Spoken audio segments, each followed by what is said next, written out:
जब बादशाह ने अपने प्रिय मित्र दानिशमंद सलाहकार और उनके नवरत्नों में सबसे प्रिय की मृत्यु की खबर सुनी तो उनके भीतर कुछ टूट गया। ऐसा लगा जैसे उनके शरीर का कोई हिस्सा उनसे अलग हो गया हो। वो बादशाह थे मुगल वंश के तीसरे बादशाह अकबर और वो मित्र थे बीरबल।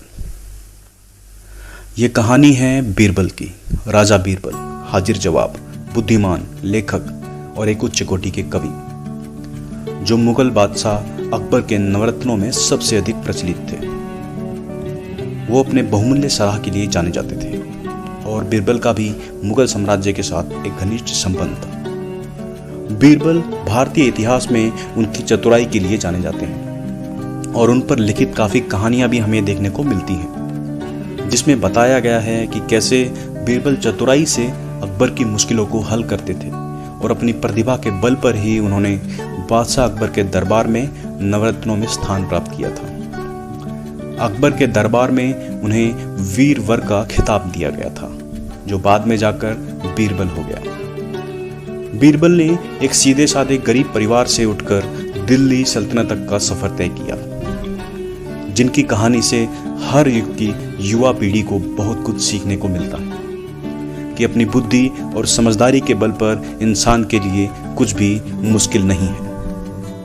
दोस्तों, इतिहास अमूमन दो तरह से आने वाली पीढ़ियों तक पहुंचता है, एक तो लिखित और दूसरा मौखिक। बीरबल के विषय में ज्यादातर जानकारी मौखिक रूप में ही प्रचलित है। मौखिक यानी जनश्रुतियां, जो कहानियों और किस्सों के जरिए एक जनरेशन से दूसरी जनरेशन तक पहुंचती हैं। दोस्तों, बीरबल के जन्म स्थान को लेकर कई तरह के दावे किए जाते हैं। मुल्ला अब्दुल कादिर बदायूनी, जो अकबर के समय के फारसी मूल के भारतीय इतिहासकार एवं अनुवादक रहे, तथा कुछ अन्य इतिहासकारों के अनुसार बीरबल का जन्म कल्पी के नजदीक यमुना नदी के तट पर बसे टिकवापुर गांव में हुआ था, जो वर्तमान भारत के उत्तर प्रदेश के जालौन जिले में आता है।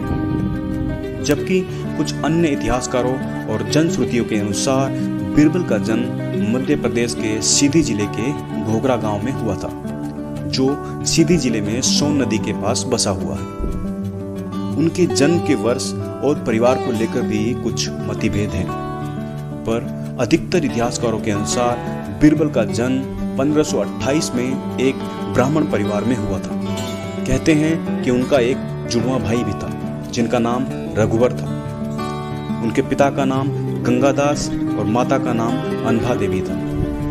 और बीरबल का वास्तविक नाम जो उन्हें उनके परिवार से मिला था वो था महेश दास दुबे, जिसकी पुष्टि अबुल फजल, जो कि उस समय के अकबर के दरबार के एक मुख्य दरबारी थे, उनके लिखे अकबरनामा से भी होती है।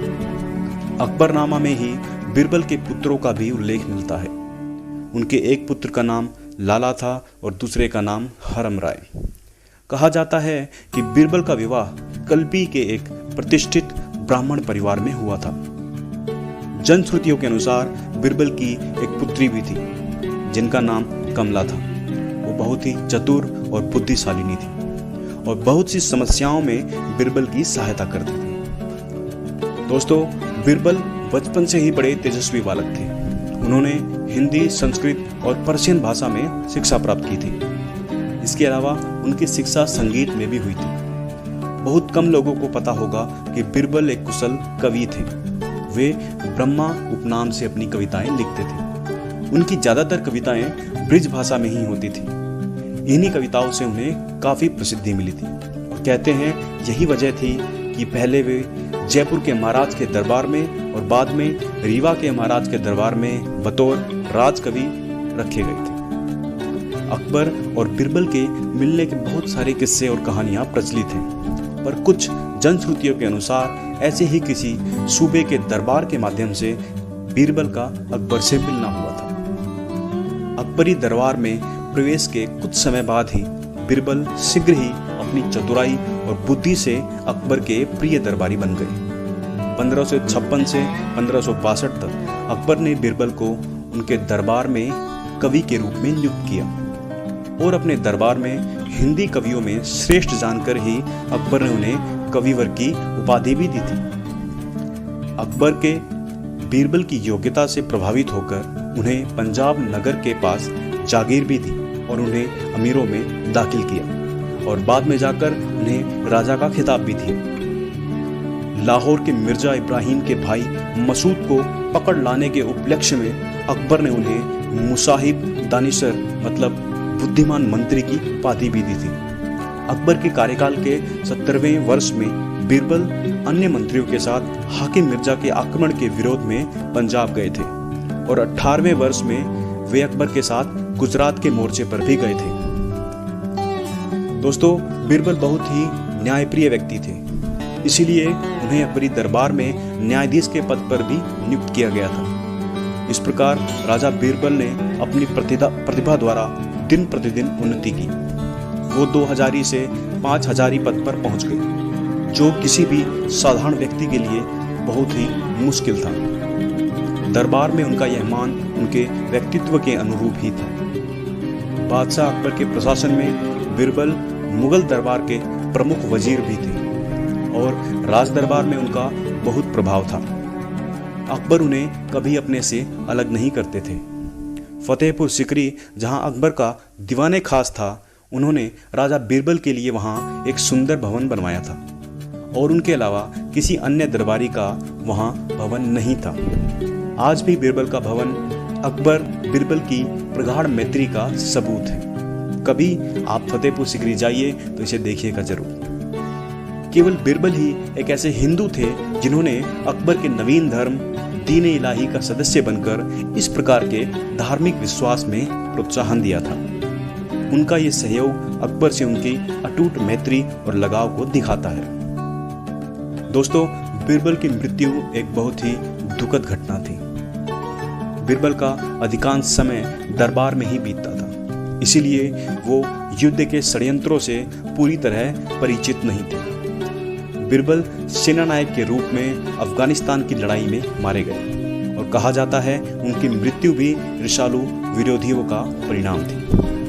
सन 1586 में जब अफगानिस्तान के यूसुफजई कबीले ने मुगल सल्तनत के खिलाफ विद्रोह किया, इसी कारण अकबर ने जैन खां कोका को अपनी सेना के साथ वहां भेजा। इस लड़ाई में काफी संघर्ष हुआ। लड़ते लड़ते इस सैन्य दल के थक जाने के बाद उनकी मदद के लिए अकबर ने बीरबल के नेतृत्व में एक दूसरे सैन्य दल को वहां भेजा। अकबरनामा से पता चलता है कि राजा बीरबल ने स्वात के मैदान में पहुंचकर पठानों को युद्ध में बहुत नुकसान पहुंचाया और प्रारंभिक सफलता हासिल की। जब राजा बीरबल और उनकी सेना पठानों के साथ युद्ध कर रही थी तो अकबर ने अपने एक और दरबारी हकीम अबुल फतेह को भी एक सेना की टुकड़ी के साथ वहां भेजा।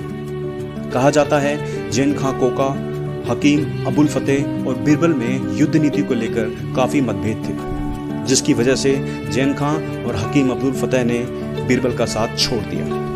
तो बीरबल ने अकेले ही अपने सैन्य दल के साथ घाटी में चढ़ाई जारी रखी। युद्ध के दौरान बीरबल और उनके 8000 सैनिक घाटी की पहाड़ियों में फंस कर रह गए, जहां दुश्मन सेना के हजारों सैनिक घात लगाकर ऊंचाई पर बैठे हुए थे।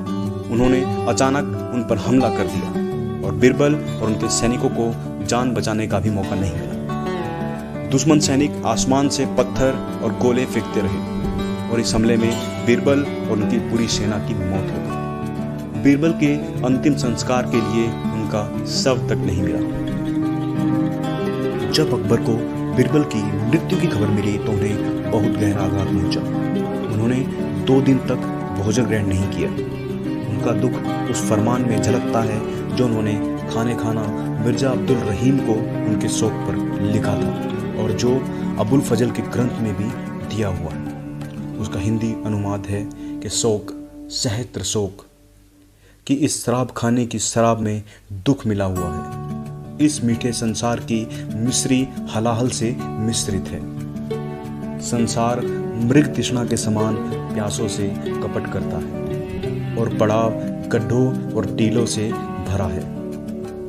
इस मजलिस का सवेरा होना और इस पागलपन का फल सिर की गर्मी है। कुछ रुकावटें न आ पड़ती तो स्वयं जाकर अपनी आंखों से बीरबल का शव देखता और उन कृपाओं और दयाओं को प्रदर्शित करता।